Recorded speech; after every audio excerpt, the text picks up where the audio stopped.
weathered slab tombstones of Third Creek Presbyterian Cemetery in Cleveland, North Carolina, demarcate what is often the last physical reminder that those who once walked the grassy fields of North Carolina were ever here at all.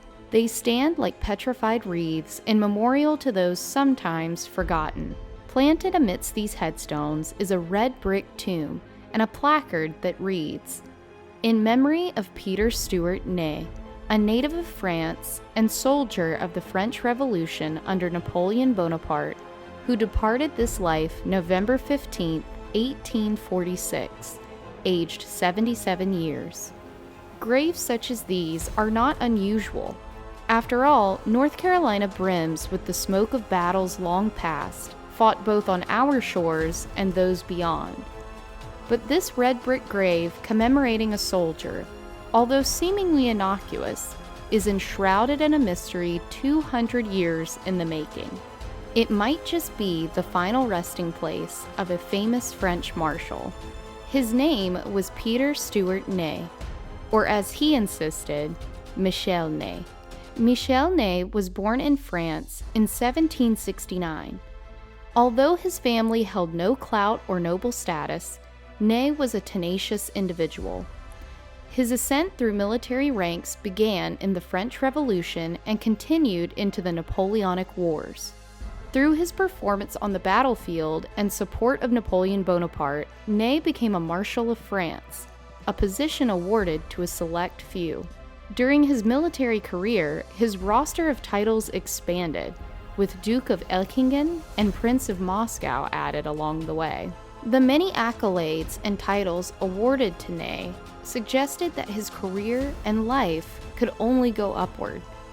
However, as history has shown us, all good things come to an end, and sometimes the end is tumultuous.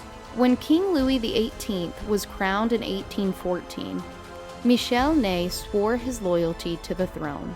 The extent to which Ney actually supported the king is hard to say. It is evident, though, that his support of Napoleon never truly wavered. A year later, in 1815, when Napoleon made another play for control of France, Ney played both sides. On the surface, he promised the king to stop Napoleon's campaign. In actuality, however, Ney rejoined Napoleon and fought at his side once more. He paid the ultimate price for his duplicity. Michel Ney's activities may have earned him Napoleon's favor, but his military career also culminated in his execution. In December of 1815, Michel Ney faced death for the crime of high treason. Ney was escorted to the Luxembourg Gardens, where he was killed by firing squad. This seemingly drew Ney's prolific life to a dramatic end. After all, who could survive execution? Who could fake their death in the presence of an audience? If the second-hand accounts are anything to go by, Ney pulled a very convincing sleight of hand. In a 1908 manuscript called Reminiscences of Peter Stewart Ney, the Great Marshal of France, James Henry Foote wrote of the one-year period between 1837 to 1838 in which Ney was his teacher. Included in these documents is a possible explanation for Ney's seemingly miraculous survival. The soldiers and attending physicians who were present at his execution happened to be his friends. Foote's manuscript states that Ney was told to fall down immediately upon hearing fire. He allegedly did as instructed. The physicians swooped in, falsely proclaimed him dead, and relied on a bait-and-switch maneuver to haul away two caskets, one empty and one bound for burial at Père-la-Chaise, and the other carrying Ney, who would end up in Bordeaux. Foote's narrative doesn't end in Bordeaux. He goes on to claim that in 1816, Ney arrived in Charleston, South Carolina, 1 month following his public execution. It was there and then that Peter Stewart Ney was born into existence. He traded his career as a soldier for that of a teacher. Ney, according to Foote, was a no-nonsense teacher, commanding his pupils with a strict, militaristic attitude. He was described as a tall, red-headed, imposing figure, the same descriptors used for Marshal Michel Ney. His body was also allegedly marked with what looked like battle scars. Coincidentally, Michel Ney was injured in the same places after battles in Thiene and Mayence. But if these injuries weren't enough evidence for Foote and his classmates, Ney's finesse with fencing certainly gave them pause.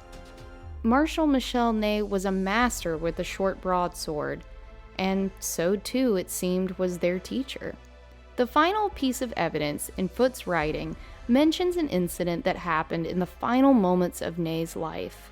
As he lay dying in Rouen County, his parting words to his doctor were these: "I am Marshal Ney of France."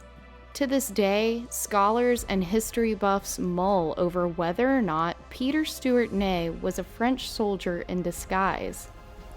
They've compared handwriting samples, charted out corresponding timelines, and dug through dusty records in an attempt to corroborate or decisively disprove Ney's identity. Neither side has been successful. Closure may never come to this mystery, but what we are left with is still invaluable. A story worthy of a Dickens novel. The red brick grave that stands in rural North Carolina holds the remains of an enigmatic life, one whose legacy will forever endure as we retell his tale.